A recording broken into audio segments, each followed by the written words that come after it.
While I was traveling, my daughter moved my belongings to the basement, stating, "My in-laws will be staying in your room." When I returned home and saw my daughter crying and my son-in-law looking depressed, I just smiled and said, "Pack your things." They didn't expect that. You won't believe what I did. Before we continue, please subscribe to the channel and write in the comments what time it is where you are now. I stood in the foyer that July morning, suitcase by my feet, holding a white envelope that contained $2,000 in cash. The money felt substantial between my fingers. 20 crisp hundreds I'd withdrawn the day before. "Cora!" I called toward the living room. She appeared in the doorway, phone screen illuminating her face with that pale glow I'd grown accustomed to. Her eyes never left the device as she approached. Thumb scrolling in that automatic way people have now, I extended the envelope toward her. "Here's the money for that roof repair you mentioned. 2,000 should cover it, right?" She took it without meeting my gaze. Her thumb flipped through the bills, counting quickly, efficiently. The phone never left her other hand. I waited, hoping for something more. Connection, maybe. Acknowledgement, at least. The contractor said it was urgent. "Yeah, whatever. I'll handle it." She was already turning away, sliding the envelope into her back pocket, returning to whatever held her attention on that glowing screen. The sting was small, but sharp. I pushed it aside. She'd always been distant, I told myself. Ever since her mother died, something had calcified between us. Give her time. Give her space. Be patient. Footsteps approached from the kitchen, heavy, casual. Nicholas emerged carrying a beer bottle, condensation dripping down its brown glass sides. 9 in the morning, and he was drinking. Again, he raised the bottle in a mock salute. "Have a good trip, Perk." The nickname scraped against my nerves. I'd asked him more than once to use my full name. Percy. Not difficult, not complicated, just respect. "Thanks, Nicholas, and I prefer Percy, if you don't mind." He was already turning back toward the kitchen. "Sure thing, man." I watched him disappear through the doorway. He'd been living in my house for 8 months now.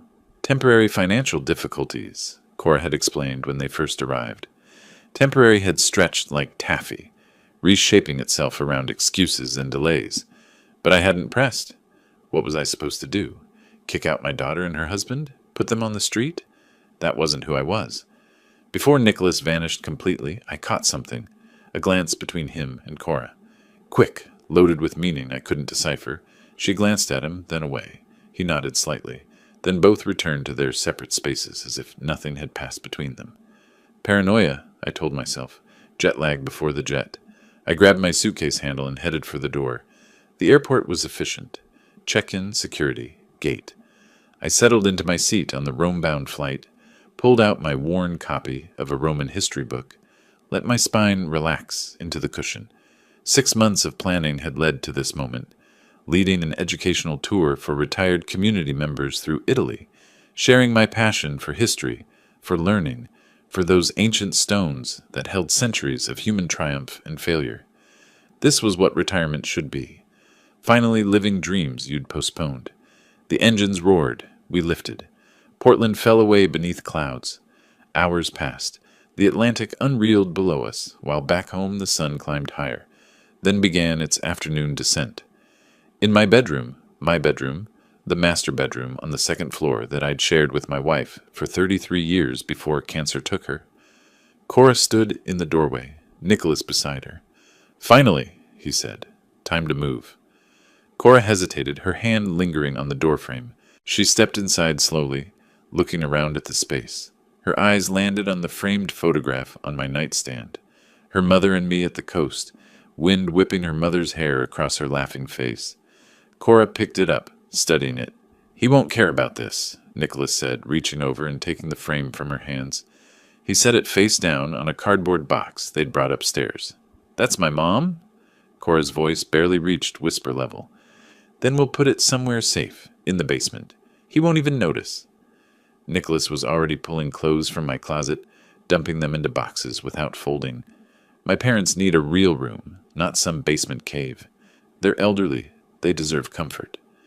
"Nick, maybe we should wait until—" "Wait for what?" He turned to face her, hands on hips. "He's gone for 2 weeks. My parents arrive in 3 days. This is happening." Cora stood there, conflict washing across her features. But this is his room, and this is our house now. Nicholas's voice carried that edge it always had when he wanted something. Firm, dismissive of alternatives. He's old, Cora. He doesn't need all this space. What's he gonna do? Throw us out? We're family. Books came off shelves. My reading chair got dragged toward the door. The bedside lamp my wife had chosen, ceramic, hand-painted with blue flowers, disappeared into a box. Cora helped, her movements mechanical, her face carefully blank. Whenever doubt flickered across her expression, Nicholas would make another practical statement about his parents' needs, about elderly people and stairs, about how I'd understand, about how this made sense. By evening, the room had transformed. Their bed replaced mine. Nicholas's parents' belongings filled the closet. A new lock gleamed on the door. Nicholas had installed it himself, the drill whirring through wood, shavings falling to the floor like my presence being erased one curl at a time. Meanwhile, I stood on a terrace in Rome. The sun was setting, spilling gold across ancient buildings that had witnessed empire and collapse, glory and ruin. I breathed in air that tasted of history and possibility. My group had gathered behind me, exclaiming over the view, but I'd stepped slightly apart to experience this moment alone. Joy. Pure, uncomplicated joy. This was living. This was purpose. I stood there watching colors bleed across the Roman sky, feeling more alive than I had in years, not knowing that everything I'd left behind was being systematically taken from me. 2 weeks of European history and laughter had left me exhausted but content as the taxi pulled away from my front walkway that late Tuesday evening. Jet lag made my limbs heavy, made the suitcase in my hand feel like it contained stones rather than dirty clothes and souvenirs. But I was home. The word felt sweet. The lights were on. Someone had waited up, thoughtful. I turned my key in the lock, pushed open the door, reached for the foyer light switch out of habit. My tired eyes needed the extra brightness. Then I froze. 2 elderly people I had never seen in my life sat on my couch watching my television in my living room. The woman had gray hair pulled back in a loose bun. The man held the remote control, frozen mid-click. They turned their heads toward me in perfect unison, their faces registering the same confusion that must have been showing on mine. Several seconds passed. Nobody spoke. My exhaustion-fogged brain struggled to process the scene, to find some logical explanation. Home invasion? No, they looked too comfortable, too settled. Medical emergency requiring strangers? Nothing appeared wrong. Had I walked into the wrong house? No. There was my bookshelf, my reading chair, my mother's painting on the wall. Who are you? The words came out harder than I had intended. The man lowered the remote slightly. Who are you? The woman leaned forward, raising her voice toward the back of the house. Nicholas, there's someone at the door. Nicholas. Understanding began to dawn, cold and unwelcome. Footsteps from the kitchen. Nicholas appeared, beer in hand as always, his expression annoyingly casual. Oh, Percy's back! He gestured between us like a host at a dinner party. Dad, this is my father-in-law. I told you about him. Percy, these are my parents. They're visiting for a couple weeks. I stared at him, then at the elderly strangers, his parents apparently, then back at Nicholas. Visiting. A couple weeks. The words felt slippery, refusing to form into sense. Visiting? Since when? Nicholas took a sip of beer, waved his free hand dismissively. About 10 days now. Cora didn't text you. No. My voice sounded strange in my own ears. She didn't. Huh. Well, jet lag, right? Makes you forget to check messages. He said this as though I were the one at fault, as though the problem was my inattention rather than his complete failure to ask permission. Anyway, Dad, Mom, this is Percy. Percy, Tom, and Barbara Dryden. Tom nodded slowly. Barbara managed a small smile. They seemed nice enough, confused, but nice. This wasn't their fault. They probably thought their son had arranged proper accommodations, had gotten approval, had acted like a reasonable human being. I needed to process this alone. Excuse me. I grabbed my suitcase, headed for the stairs. My legs felt shaky. 14 hours of travel, and now this. I just needed my bed, my room, some quiet to think through whatever was happening here. I reached the second floor. turned down the familiar hallway to my bedroom. The door was closed. Unusual. I typically left it ajar. I shifted the suitcase to my other hand, reached for the doorknob, turned it, locked. Confusion spiraled into alarm. I knocked, tentatively at first, then harder. The door opened a crack. Barbara Dryden appeared, now wearing a bathrobe, hair in curlers, clearly ready for sleep. She looked at me with polite but firm finality. "I'm sorry, but we've already gone to sleep." I stood there, suitcase in hand, trying to formulate words. This is my bedroom." Her confusion deepened. "Nicholas said this was the guest room for us." "Where are my things?" "I don't know. Perhaps you should ask Nicholas." The door closed. I heard the lock click into place. I stood in my own hallway, blocked from my own bedroom by a stranger in a bathrobe. The absurdity would have been comical if my chest weren't tightening, if my hands weren't starting to shake. Down the stairs, each step heavier than the last. I found Cora in the kitchen, wiping down counters that already looked clean. Her back was to me. Of course it was. "What's going on?" My voice came out strained, higher than normal. "Where are my things?" She kept wiping. Circular motions. Repetitive. Avoiding. "Dad, don't make a scene." "Don't make a scene?" The volume surprised even me. I come home to strangers in my house and my bedroom locked. She finally turned, but her eyes fixed somewhere past my shoulder. "We moved your stuff to the basement. Nick's parents needed a proper room. They're elderly. Stairs are hard for them." She delivered this explanation as if it were completely reasonable, as if I should have expected it, as if displacing the homeowner was simple logic. "You understand. You didn't even call? You didn't ask?" Nicholas entered then, positioning himself between us. Protecting her or controlling the situation, I couldn't tell which. Maybe both. "Percy, don't be childish. It's temporary." Something hot rose in my throat. "Childish? This is my house. And we all live here." His tone dripped patronization, the kind you'd use with a confused toddler. "My parents needed somewhere comfortable. Besides, you're alone. You don't need such a large room. The basement has everything you need." "Everything I need?" I repeated the words slowly, tasting their bitterness. "Exactly." He misread my tone as submission, nodded as if we'd reached agreement. "Now, if you'll excuse us, it's late. We can discuss this more tomorrow when you're less jet-lagged." He guided Cora out of the kitchen. She went without protest, without looking back. I stood there alone, fluorescent lights humming overhead, their footsteps receding toward the living room, toward normalcy, toward the life continuing above while I'd been shoved below. The basement stairs descended into dimness. I flicked the switch. Bare bulb-illuminated concrete walls, exposed pipes, the reality of my new accommodations. My belongings were piled in the corner, clothes spilled from boxes that had been packed hastily without care, books stacked haphazardly, some of them first editions I'd collected over decades, now treated like garage sale surplus. My furniture had been arranged with no thought to comfort or logic. The bed frame was the old guest bed, the one with springs that announced every movement. I sat on the edge. The springs creaked loudly, protesting my weight. The mattress sagged in the middle. Musty smell filled my nostrils, that particular scent of underground spaces, of earth and damp and neglect. On top of one box, someone had placed the framed photograph. My wife and me at the coast, wind in her hair, joy on both our faces. At least they'd included it. Small mercy. I picked it up, held it in both hands. Smooth glass. Familiar faces. A time when family had meant something different. Something inside me cracked. Not grief. I'd processed that years ago when cancer took her. This was different. Sharper. This was the sound of illusions shattering. The illusion that family meant loyalty. The illusion that being kind meant being respected. The illusion that my daughter still saw me as her father, rather than as an obstacle to be moved aside like outdated furniture. I set the photograph carefully on the concrete floor, leaned back against the thin pillow, stared up at the ceiling.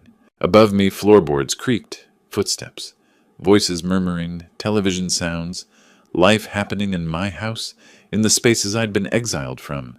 Tomorrow, I told myself. Tomorrow I'd figure out what this meant. Tomorrow I'd decide how to respond.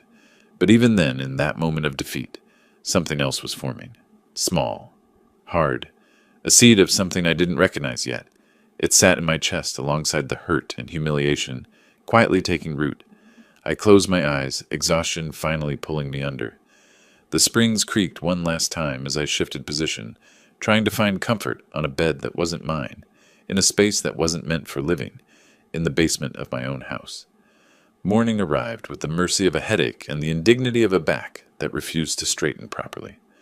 I woke on that basement bed, body stiff, every joint protesting the night spent on springs that had probably been ancient when I first bought them decades ago. Gray light filtered through the small window near the ceiling. The dampness had worked its way into my bones, something that never happened in my proper bedroom with its good mattress and climate control. I lay there, staring at concrete walls, yesterday's events cycling through my mind on an endless loop. Not a nightmare. Real. My daughter had exiled me to the basement of my own house to make room for strangers. Forcing myself upright took more effort than it should have. The basement bathroom was cramped and cold, the shower producing only lukewarm water, no matter how long I let it run. I dressed in wrinkled clothes pulled from my suitcase, still unpacked because I had nowhere proper to put anything. Voices drifted down from upstairs, laughter, the domestic sounds of morning. I climbed the basement stairs, each step accompanied by the sounds growing louder. Kitchen noises, coffee percolating, someone telling a story. When I emerged into the hallway, I found the entire household gathered at the breakfast table. Cora at the stove flipping pancakes, Nicholas gesturing with his hands as he entertained his parents with some anecdote. Tom and Barbara laughed on cue, the scene I'd been excluded from. I moved to the coffee maker, poured a cup. The first sip stopped me cold. Wrong. Bitter. Cheap. Nothing like what I always bought. I turned to face the kitchen. Where's my coffee? The blend I always buy? Cora didn't look up from the stove. Dad, don't be so picky. Coffee is coffee. It's not about being picky. I've bought the same brand for 20 years. She flipped a pancake with more force than necessary. Well, this is what we drink now. I set the cup down, noticing for the first time the table arrangement. 5 plates, 5 sets of silverware, 5 chairs occupied. I moved to the remaining empty chair and sat. Nobody offered me food. After a long moment, Cora glanced over her shoulder. Did you already eat? No, I just woke up. She shrugged, turning back to the stove. Well, I made exactly enough for 5. Didn't know you'd want some too. The arithmetic landed like a slap. 5 people mattered. I didn't factor into the count. You made breakfast for 5 people, I said slowly, in my house. And I'm not one of them. Nicholas interrupted, his tone jovial as if I were being absurd. There's cereal in the cabinet, Percy. Help yourself. I stood and walked to the refrigerator, needing space from their casual cruelty. Pulled open the door, nearly empty. Beer, Nicholas's preference, of course.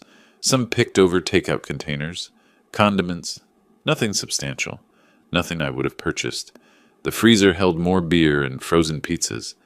I stood there, cold air washing over my face, understanding settling in. This had been happening gradually while I planned my trip, while I was gone. My groceries replaced with theirs. My preferences erased.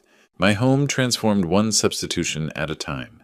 I closed the door. My appetite had vanished anyway. I needed to get out, think clearly. Somewhere neutral. The walk to Central Library took 15 minutes. Cool morning air, familiar streets, the rhythm of movement helping me process what was happening. Inside, I wandered through the history section without really seeing the spines, picking up books and putting them down again. Near the legal section, I noticed a woman about my age examining books on family law, property rights, elder law. She caught me looking and offered a wry smile. Not the cheeriest reading material. Something about her directness invited conversation. We ended up at the small coffee shop inside the library. Her name was Beatrice Holmes, retired real estate attorney, sharp eyes that missed nothing. She shared her story without my asking, as if she could see I needed to hear it.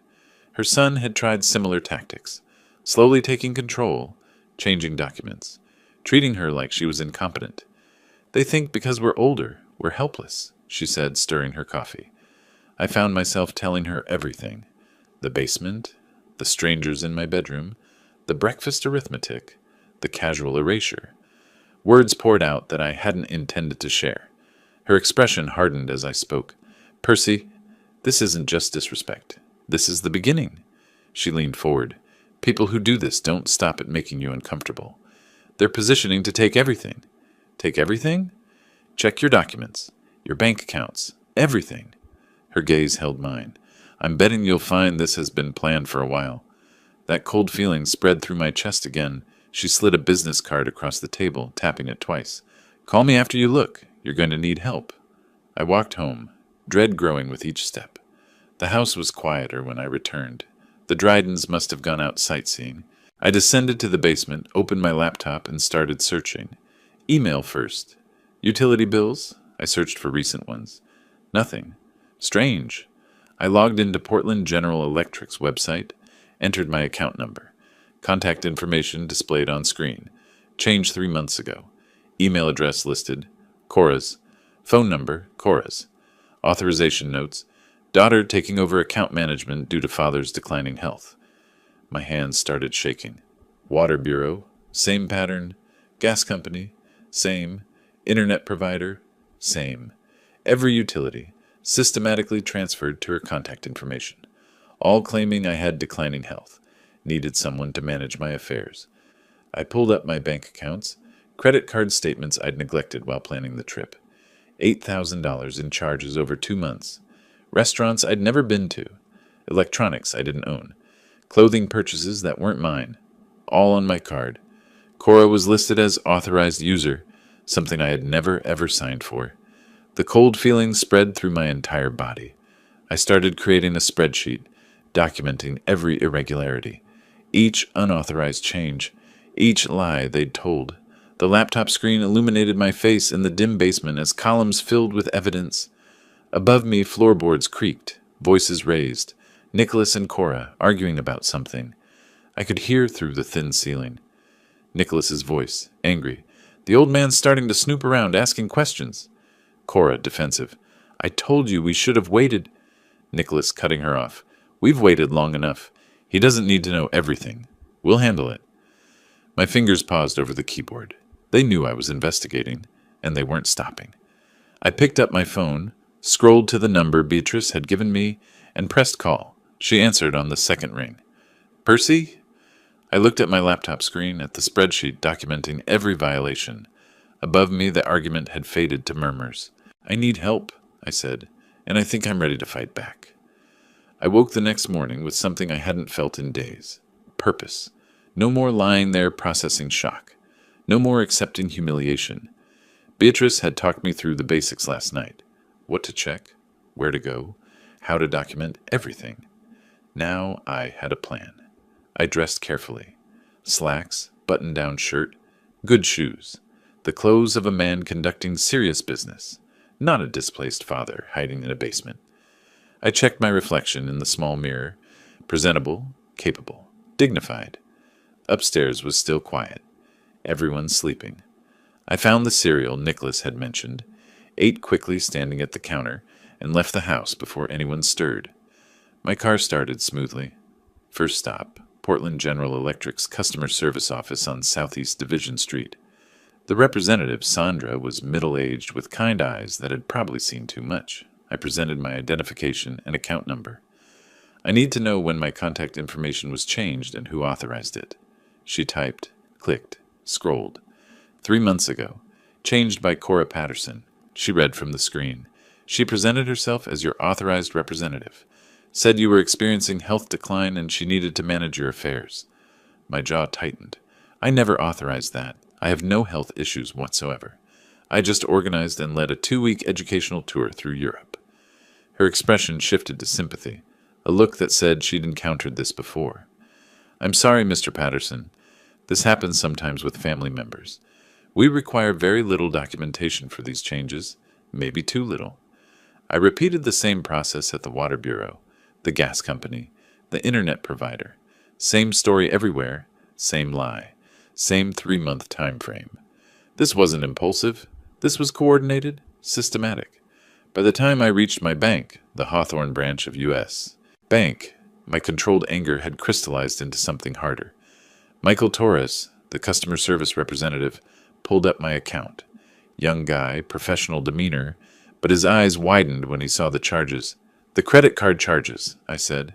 I don't recognize any of them. How was my daughter added as an authorized user? I never signed for that.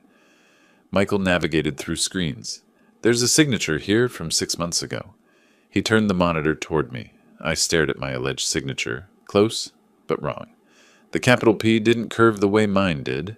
The Y didn't loop properly. Someone had practiced, gotten it mostly right. But the details were off. That's not my signature, I said quietly. Are you certain? Sometimes our signatures vary. I'm a retired teacher. My voice stayed level, controlled. I've signed my name thousands of times on papers, grade books, official documents. Look at my driver's license. The P is completely different. The Y doesn't loop like that. This is forged. Michael's expression grew grave. Then you need to file a police report for identity theft, and we'll need an official dispute form for these charges. How much are we talking about? He calculated. $8,247.32. The number hit like physical impact. Over $8,000. Stolen. We'll start the dispute process, Michael said. But Mr. Patterson, this happens more often than you'd think with elderly clients. I'm not incompetent, I interrupted. I'm being defrauded. There's a difference. He nodded slowly.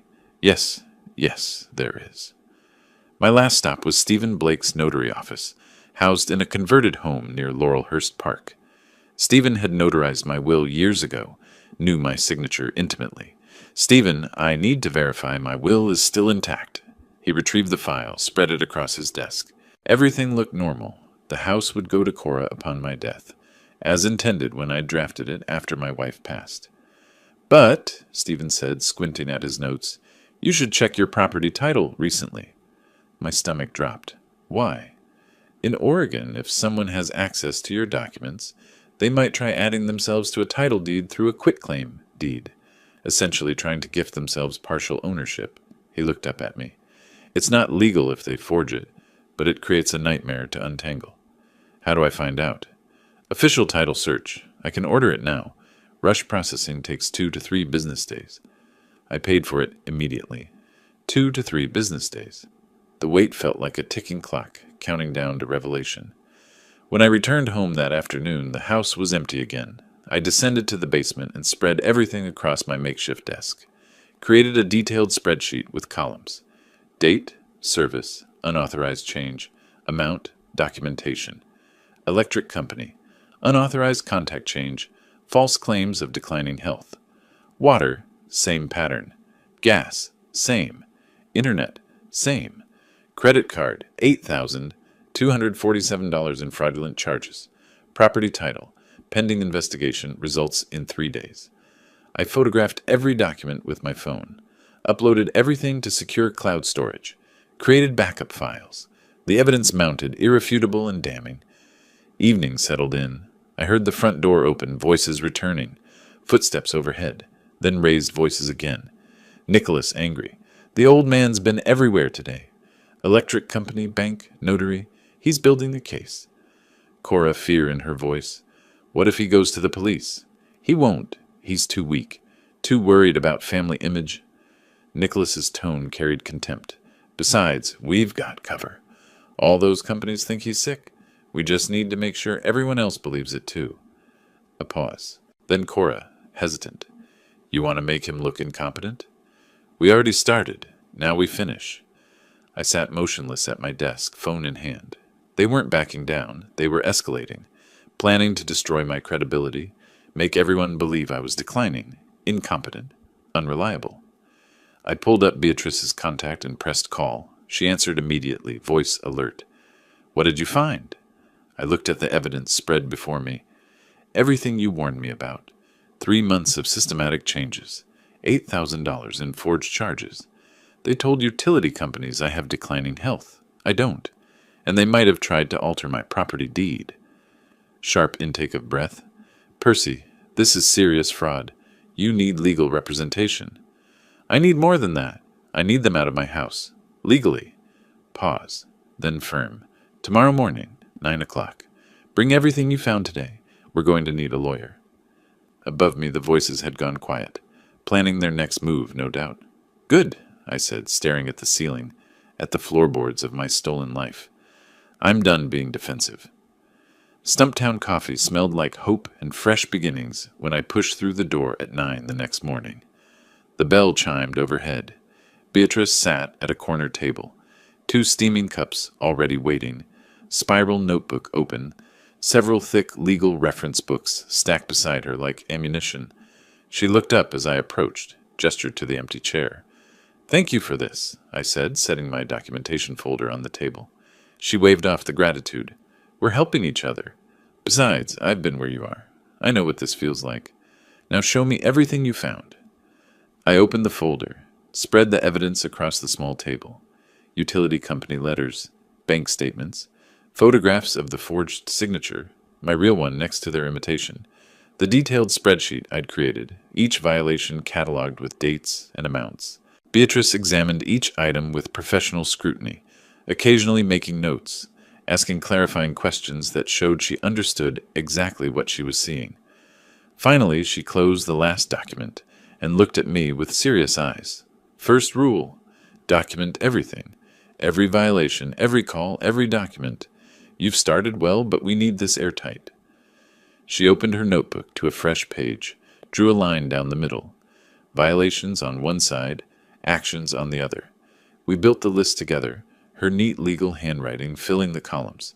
Violations, unauthorized utility account changes at 4 separate companies, all within the same 3-month window. Unauthorized credit card use totaling $8,247.32. Forged signature on credit card authorization. Possible title deed tampering, pending verification. Physical displacement from my own bedroom. "In Oregon," Beatrice explained, tapping her pen on the notebook, "you have absolute right to evict anyone from your property, even family members. 30-day notice, no reason required. They're technically tenants. Month to month at best, guess at worst." My pen hovered over the notebook. "She's my daughter." The word cracked slightly in my throat. Beatrice reached across the table, placed her hand over mine. Warm, firm, grounding. "Percy!" She waited until I met her eyes. "She doesn't respect you. She's using you. You deserve better than this." My eyes stung, but my jaw stayed set. "This isn't revenge," Beatrice continued, her voice firm but kind. "This is reclaiming your life. This is showing her that actions have consequences. Maybe that's the best thing you can do for her. Teach her that lesson now before she does this to someone else." Something shifted inside me. My back straightened. I picked up the pen with steady hand. "All right. What do I need to do?" We spent the next hour crafting strategy, point by point. Beatrice wrote as we talked. 1. Attorney consultation for legal eviction. She recommended Robert Chen, experienced in eviction and family disputes. Call him tomorrow morning. 2. Financial lockdown. Tonight, change every password, block every card they have access to, cut off their resources before they know what's happening. 3. Continue documentation. Photograph everything. Maintain detailed logs with timestamps. 4. Challenge the utility changes. Restore rightful control using proof of ownership. 5. Inform Nicholas's parents. They deserve to know the truth. They might withdraw their support. I added notes in margins, asked questions about Oregon law, timelines, potential complications. By the time our coffee cups sat empty, we had a complete action plan with specific steps and clear sequence. The drive home felt different. I wasn't returning to exile. I was entering a battlefield I intended to win. I pushed through the front door, not the side entrance to the basement, but the main door. Nicholas and Cora sat on the living room couch, some reality show flickering on the television. They looked up as I entered. Nicholas, with that mocking tone I'd grown to hate. "Well, well, Percy's back. So have you accepted the new arrangement?"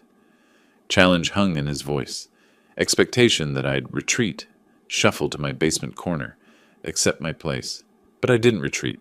I stopped, looked at them both, allowed myself a small, knowing smile. "We'll see, Nicholas. We'll see." Cora's eyes narrowed. She recognized something different in my tone, though she couldn't identify what. I turned toward the basement stairs, walked down with straight shoulders, and immediately opened my laptop. New email. To Robert Chen, attorney at law. Dear Mr. Chen, I am writing to request legal representation in a property and financial fraud matter involving family members currently residing in my home without authorization. I paused, read what I'd written, felt the weight of it. This was real now. Official. Legal action against my own daughter. My phone buzzed. Text from Beatrice. You've got this. Call Chen first thing tomorrow. Meanwhile, start the financial lockdown tonight. I typed back. Already drafting the email. Thank you for everything today. Returned to the email. Laid out the situation in clear, factual terms. Attached the most damning documents. The forged signature comparison, the spreadsheet, the utility company confirmations. My finger hovered over the send button. Above me, floorboards creaked. Voices murmured, life continuing in my house while I prepared to reclaim it. I pressed send. The whoosh of the email departing felt like launching something that couldn't be called back. Point of no return? But I wasn't afraid anymore. For the first time since returning home, I felt like myself again. Capable, decisive, in control. I opened my banking website, began changing passwords. One account after another. New passwords they'd never guess. Two-factor authentication enabled, requiring my phone. Each click severed another thread of their unauthorized access. Hours passed. When I finally closed the laptop, night had fallen outside the small basement window. But inside, I felt something I hadn't felt in days. Power. The elevator doors opened on the 15th floor of the Wells Fargo Tower, revealing downtown Portland through floor-to-ceiling windows. The law offices of Chen and Associates occupied a corner suite, professional but not ostentatious. Polished wood, leather chairs, framed degrees on walls. The receptionist showed me to a conference room where Robert Chen waited, my emailed documentation already printed and spread across the table in organized stacks. He stood to shake hands, mid-40s, sharp suit, confident grip. Mr. Patterson, I've reviewed everything you sent. Please sit down.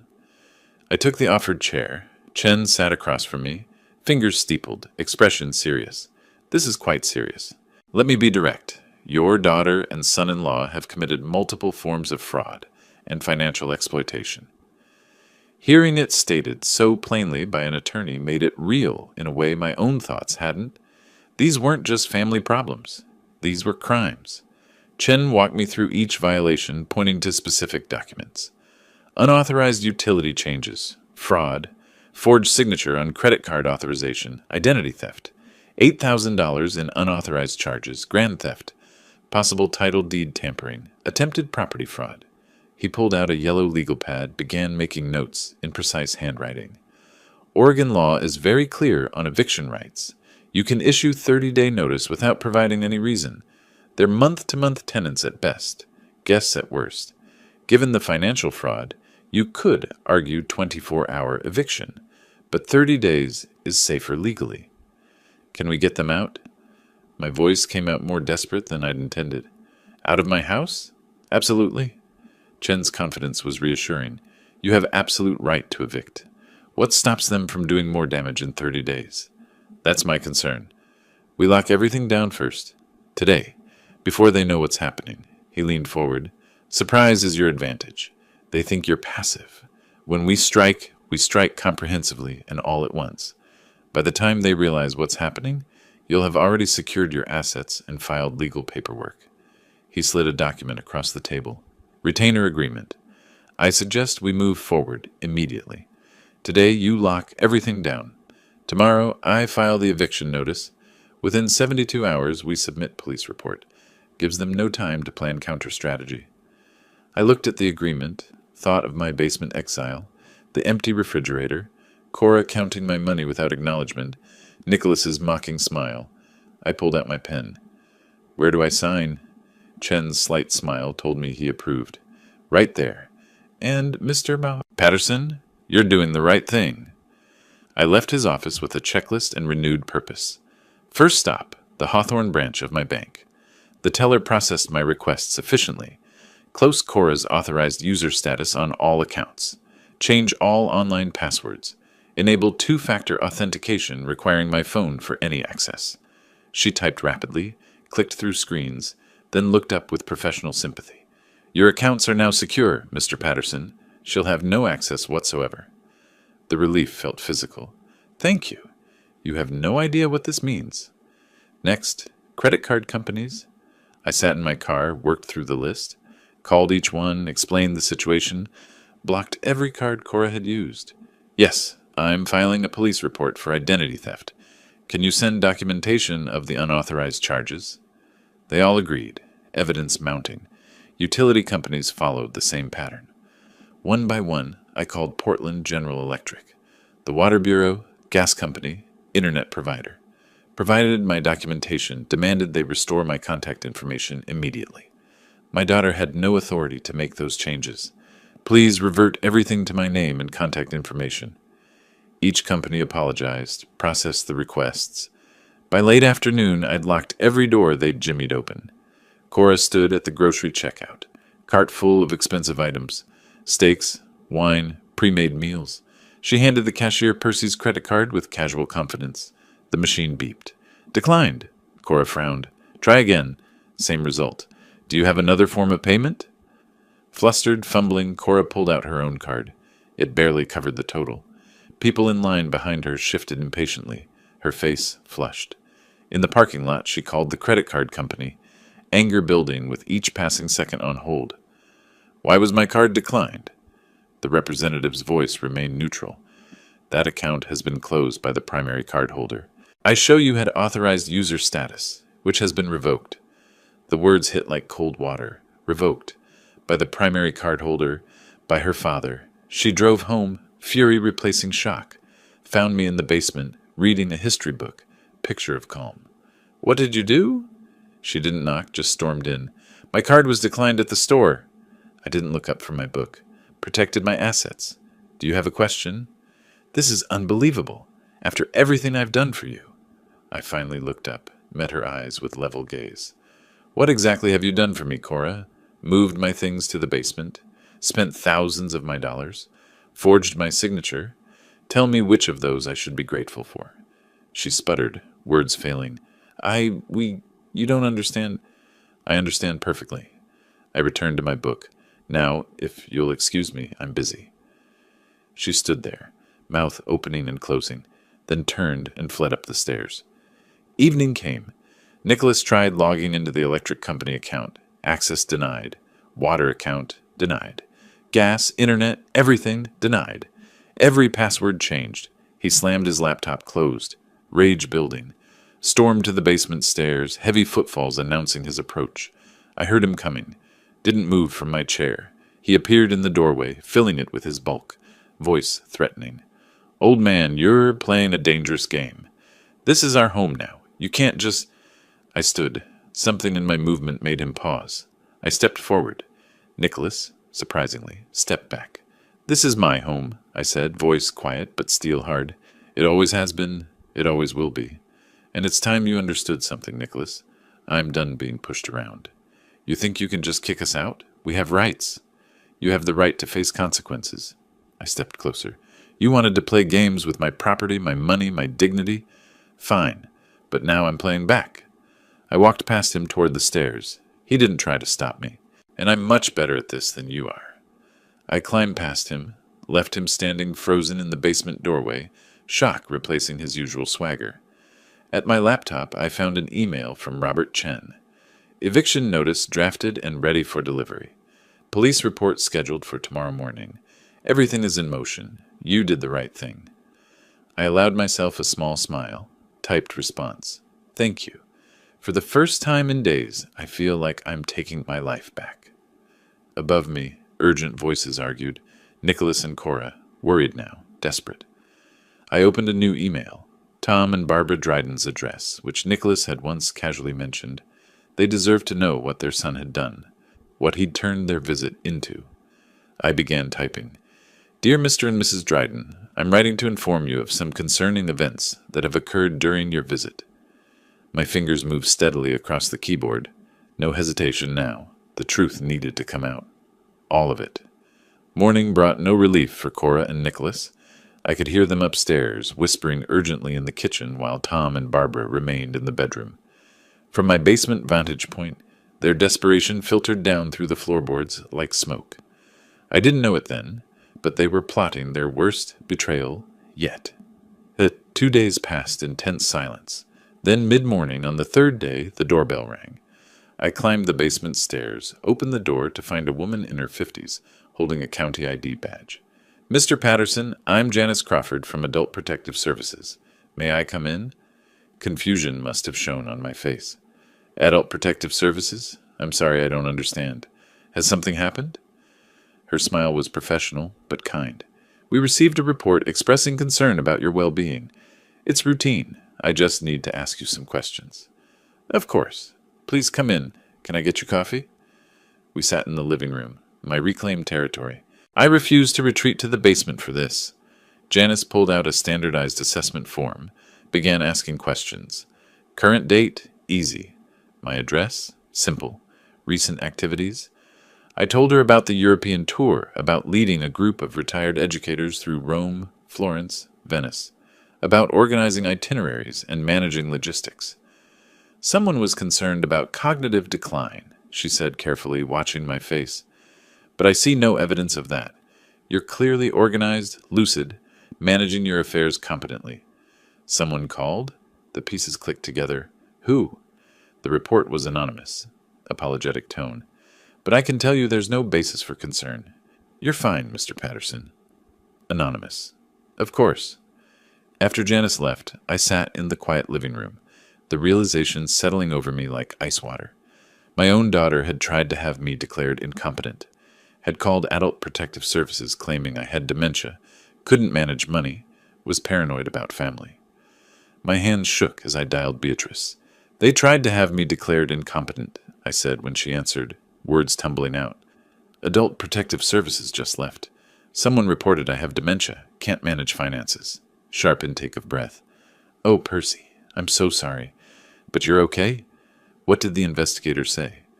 "That I'm clearly fine." Bitter laugh. "But Beatrice, my own daughter tried to paint me as senile, as incapable. How do you come back from that?" "I'm coming over. Stay there. Don't spiral on this alone." 20 minutes later, she arrived. Didn't ask permission, just sat beside me on the couch and took my hand. Her presence grounded me in a way words couldn't. "Percy?" She waited until I met her eyes. "This is their last card. They're panicking. People who are winning don't pull desperate moves like this." "My own daughter." And she failed. The investigator saw the truth. That's what matters. She stayed. Made dinner using groceries she'd brought. The refrigerator was still mostly empty. I'd been eating cereal and takeout. We sat at the kitchen table. Ate. Talked. Not about Cora and Nicholas, but about life. Her late husband who'd died of a heart attack at 58. My wife who'd fought cancer so bravely. Dreams we'd postponed. Disappointments we'd survived. Somewhere during that evening, I realized I was enjoying myself. Despite everything, or perhaps because of everything, I felt more alive than I had in years. Beatrice's presence was comfortable, solid, real. When she left late that evening, she squeezed my hand at the door. "You're stronger than they know. Stronger than you knew." I watched her drive away, feeling something shift. Not just about Cora, about life's possibilities. Upstairs, Nicholas was attempting damage control with his parents. I heard fragments through the ceiling. Nicholas's voice insistent, Tom's sharp and skeptical. "Dad, you have to understand. Percy's making up stories because he's angry we're here. He's always been difficult." Tom's voice cut through. "Nicholas, stop. We're not stupid." "Fine. He wants us all gone. All of us. You see how unstable he is? And now he's trying to evict you. His own guests." Silence. Then Tom again, quieter but firm. "Something's wrong here, and I'm starting to think it's not Percy." The next morning, a courier delivered a large envelope from Chen and Associates. I signed for it, returned to the basement, opened it with deliberate slowness. 3 copies of formal 30-day eviction notices. Professionally prepared, legally precise, final. I read through them, felt the weight of what I was about to do.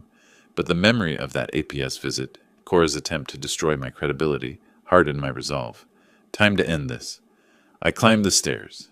Everyone had gathered for breakfast. Cora at the stove, Nicholas at the table, Tom and Barbara with their coffee. Morning light streamed through the windows. I walked in, placed one eviction notice at Nicholas's place. one at Cora's, one at Tom and Barbara's. The papers landed with quiet finality. What is this? Cora's voice already knew the answer. 30-day notice of eviction. My tone stayed level, factual. For you, Nicholas, and his parents. You have 1 month to find other housing. Cora went pale. The spatula dropped from her hand, clattering against the stove. Dad, you can't be serious. Completely serious. Nicholas started to stand, voice rising. You can't just... I cut him off, my voice sharp for the first time. I can. I have.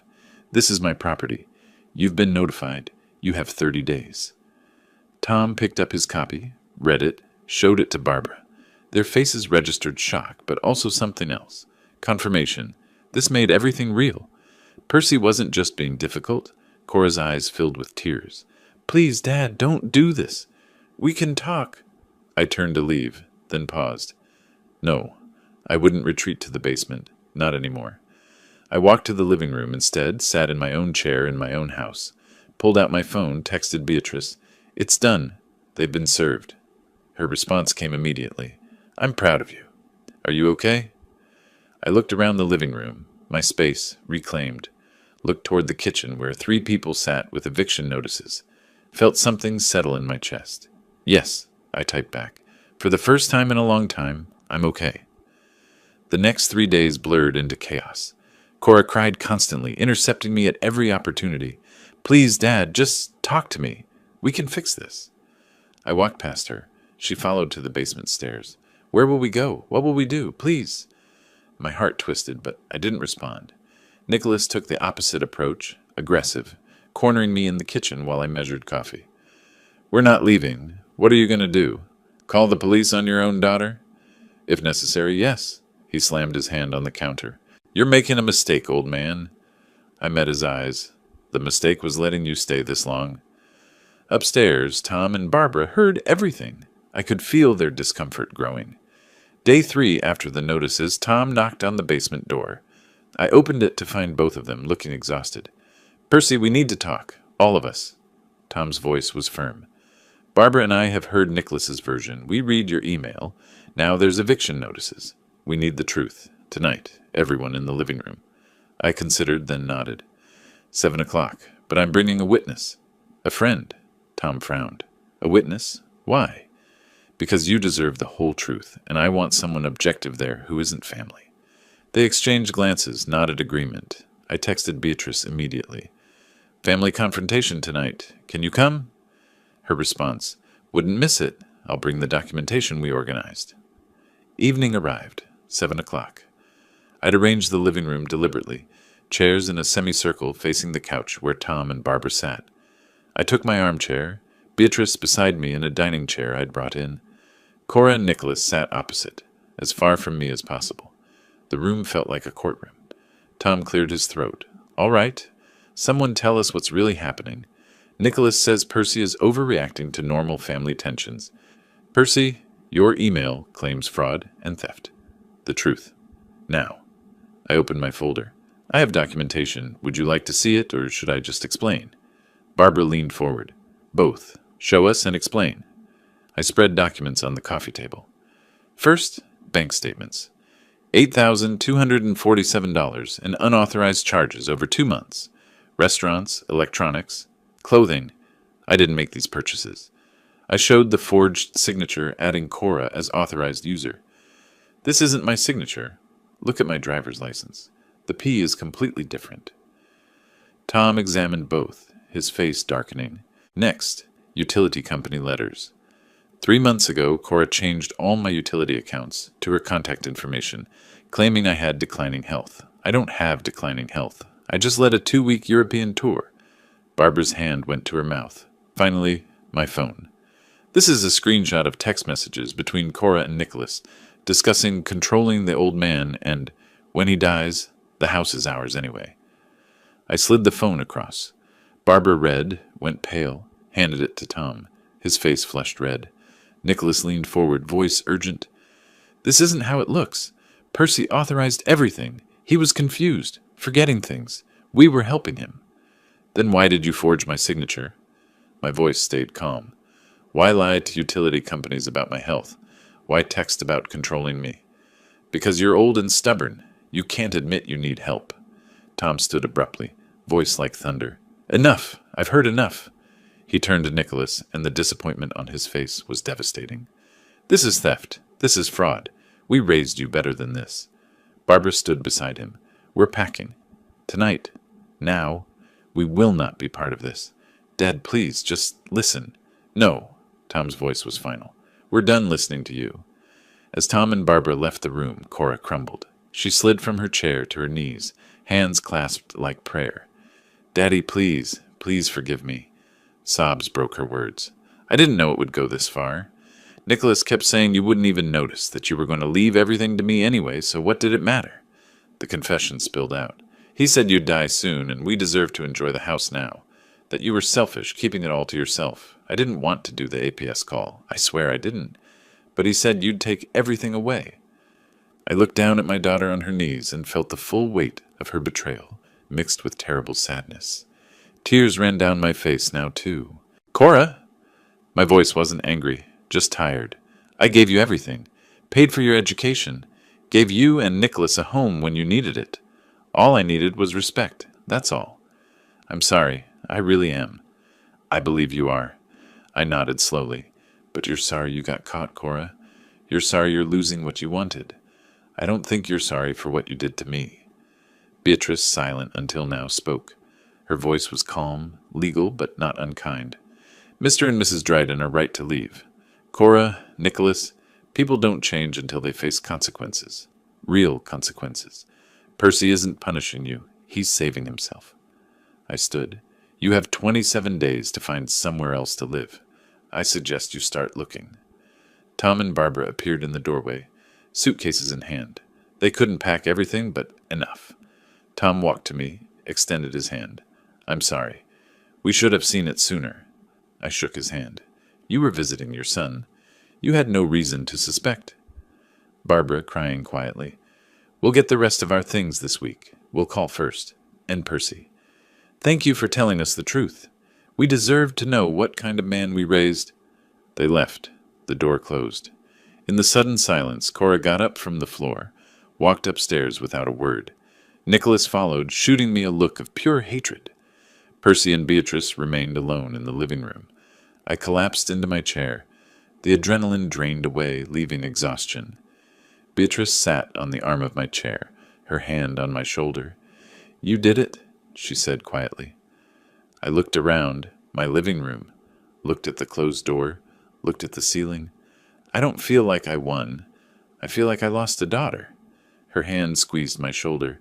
You lost someone who was treating you like an ATM. Maybe someday Cora will become someone you can have a relationship with, but that person doesn't exist yet. I nodded, leaned back. Her hand on my shoulder felt like the only solid thing. Stay? I asked quietly. Just for a while? She smiled. As long as you need. Morning arrived, and with it the realization that everything had changed, yet nothing was finished. I woke in my armchair, neck stiff, still wearing yesterday's clothes. 26 days remaining. The house was quiet, different from the tense silence of recent weeks. This was peaceful silence. I heard movement upstairs, Cora and Nicholas waking, facing their new reality. I made coffee, my preferred brand, finally restored. Stood at the kitchen window watching dawn break over Portland. The house was still shared with people who betrayed me, but the sentence had an end date now. I could count it down. The days developed a strange rhythm. Cora and Nicholas left early each morning, returned late, apartment hunting in Portland's expensive rental market. I'd see them trudging in with defeated faces, hear Cora crying through the ceiling at night. Part of me wanted to comfort her. The rest remembered $8,000 in fraudulent charges. Nicholas grew surlier, snapped at Cora, slammed doors. I ignored them both, maintained my boundaries. Day 5, Cora approached me in the kitchen. We found a place, Gresham. It's all we can afford. She paused, waiting for something. Sympathy? Relief? I simply nodded. That's good. You'll make it work. She looked at me like she was seeing a stranger, then left. I suppose to her, I was a stranger now. The father who gave everything was gone. This is who remained. Day 24 arrived. Morning. A sheriff's deputy knocked. Deputy Martinez, mid-30s, professional demeanor, a formality I'd arranged through Attorney Chen to ensure the process stayed peaceful. "Mr. Patterson, I'm here to oversee the eviction process." I showed him the paperwork. He posted himself by the front door, clipboard in hand. A rental truck sat in the driveway, already half loaded. The house looked ransacked. Boxes everywhere, furniture moved, years of their presence being systematically erased. I stood in the living room, watching them carry boxes past me. Neither spoke. Nicholas wouldn't meet my eyes. Cora's face was swollen from crying. Deputy Martinez watched impassively, occasionally checking his watch. Cora carried the last box, photographs, personal items. She reached the threshold, set it down, turned back. I stood in the foyer, the empty house stretching behind me. For a moment we were father and daughter again, caught in amber. "Dad," her voice broke, "I really am sorry." My throat tightened, but I kept my voice steady. "I know you are, Cora. I hope you learn from this. I hope you learn to value what you have before you lose it." She nodded, tears streaming. "I love you." The words hit like physical blows. "I love you too," I said, and meant it, even through everything. But love doesn't mean letting you hurt me. She picked up her box, walked through the door. Nicholas followed without a word, face carefully blank. The door closed. I stood alone in my house, truly mine now, and felt a strange mix of liberation and grief. I walked through the empty rooms, upstairs to the master bedroom that strangers had occupied. The room was clean but impersonal, stripped of warmth. I sat on the edge of the bed, my bed, and allowed myself to feel everything. The relief, the loss, the victory that felt hollow, the freedom that felt lonely. I cried, finally, for the daughter I'd hoped Cora would become, for the family I'd imagined having in retirement, for the years spent being taken for granted. When the tears stopped, I stood, washed my face, began making a list of what needed fixing, cleaning, restoring. Grief could wait. Right now, I had work to do. Late afternoon, the doorbell rang. Beatrice stood there with painting supplies, cleaning materials, take-out dinner. "Thought you could use some help." Something warm bloomed in my chest. Gratitude, affection, something deeper I wasn't ready to name yet. "You didn't have to do this." "I know. I wanted to." She stepped inside. "Besides, you helped me restore my life after my son. Let me help restore your house." We started in the master bedroom. Beatrice insisted, "Reclaim your space first." We moved furniture, scrubbed walls, assessed damage. A hole punched in the closet wall, water stains on the windowsill, scratches on hardwood. Nothing unfixable. As we worked, we talked. Not about Cora and Nicholas, but about possibilities. What shade should the bedroom be? What comes next? Beatrice climbed a ladder to paint near the ceiling. I steadied it, my hand on her ankle, and realized this felt right. This partnership, this presence. Over the next days, we transformed the house. Soft blue for the bedroom, warm cream for the living room. We worked in comfortable rhythm, she precise and methodical, I patient and detail-oriented. During one afternoon session, both painting opposite walls, Beatrice asked, without turning, "Percy, what now? What's next for you? For us?" I paused, roller dripping. "What do you mean?" She turned then, paint speckled and beautiful. "What's next for you? For us?" The us hung in the air. I set down my roller, crossed to her. "I think maybe it's time to start a new life, not as a victim, but as someone who controls his own happiness." Beatrice smiled. "That sounds like a very good plan." We stood close. She had paint in her hair. I probably did too. Our hands found each other, paint sticky and warm. "Would you want to be part of that plan?" "I already am," she said. A week after eviction day, the house looked like mine again, better than before. Fresh paint, repaired damage, rearranged furniture. I stood in the master bedroom, my bedroom, looking at the transformation. Beatrice appeared in the doorway. "You missed a spot." She was teasing. There were no spots. The room was perfect. "This house has good bones," she said, stepping inside. "Just needed someone to care for it properly." I knew she wasn't just talking about the house. "I'd like to keep caring for it," I said, "if you'd help me." She moved closer, took my hand. I'd like that very much. We stood together, afternoon light streaming through clean windows, holding hands like teenagers. The house was quiet, but the good kind of quiet now, peaceful, full of possibility. So, Beatrice said, what's our first adventure in your new life? I thought about travel brochures, retirement dreams, having someone to share them with. What would you say to Crater Lake in the fall? She grinned. I'd say yes. Late August arrived with the kind of morning that makes you believe in second chances. Sunlight streamed through my kitchen windows. I stood at the counter preparing coffee, my preferred blend from a local roaster Beatrice introduced me to. The ritual was meditative. Grinding beans, heating water to precise temperature, the pour-over method she'd taught me. The house was quiet. My quiet now. Peaceful. No tension hiding in corners. Just space and light and possibility. I carried my cup to the back terrace, a space I'd recently restored. Garden furniture Beatrice helped me select. Flowers blooming in pots. The doorbell rang. Beatrice, punctual as always, carrying a basket covered with cloth. Fresh scones, blueberry, still warm. You spoil me? She settled at the terrace table. Someone should. You've earned it. Over breakfast, we spread maps and travel guides on the table. Crater Lake National Park, Oregon's crown jewel. Beatrice had been once, decades ago. I'd somehow never managed the trip. We should take the scenic route, she suggested, tracing highways on the map. Stop in small towns. No rushing. I smiled. I spent my whole career organizing efficient tours. Now I just want to wander. A week at Crater Lake? Why not 2? First week there, second wherever we end up. She looked delighted. Look at you, embracing spontaneity. We planned for mid-September, after summer crowds, before winter weather. This spontaneity felt foreign and wonderful.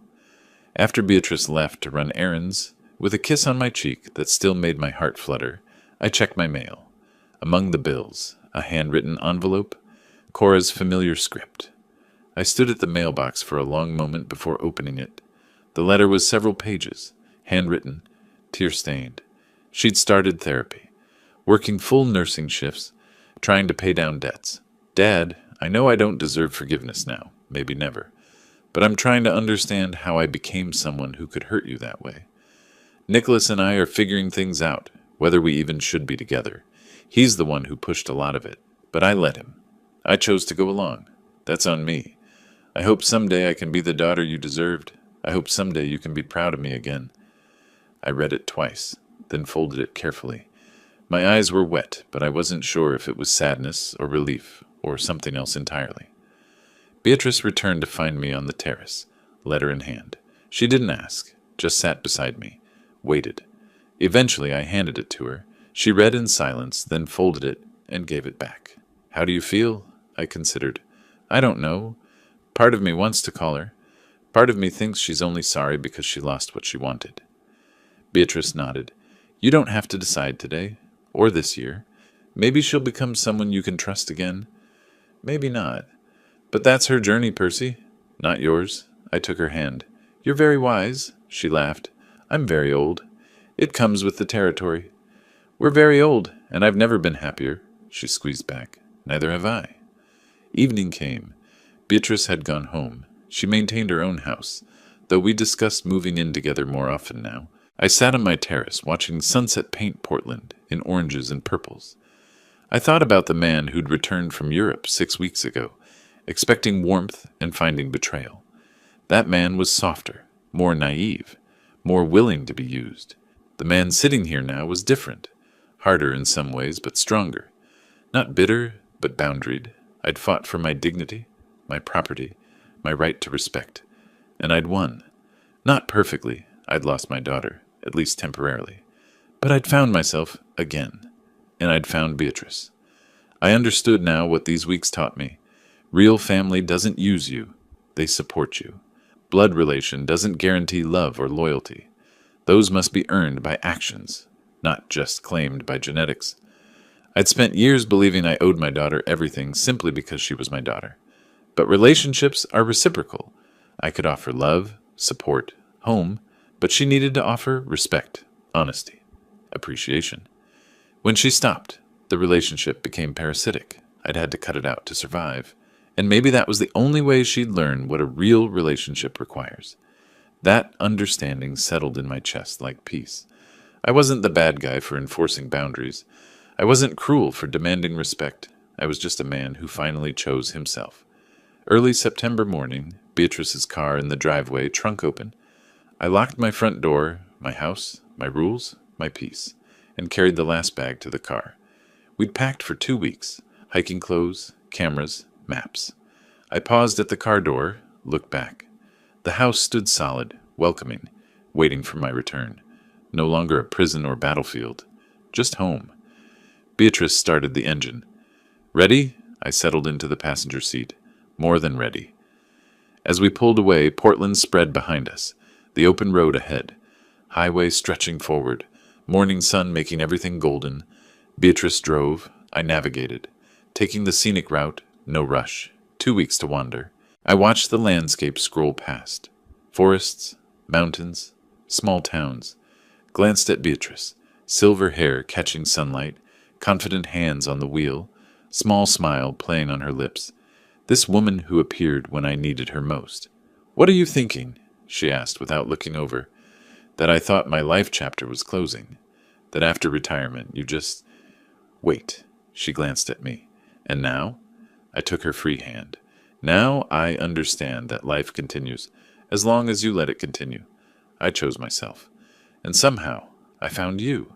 She squeezed back. We found each other, Percy, at exactly the right time. The road curved ahead, disappearing into trees.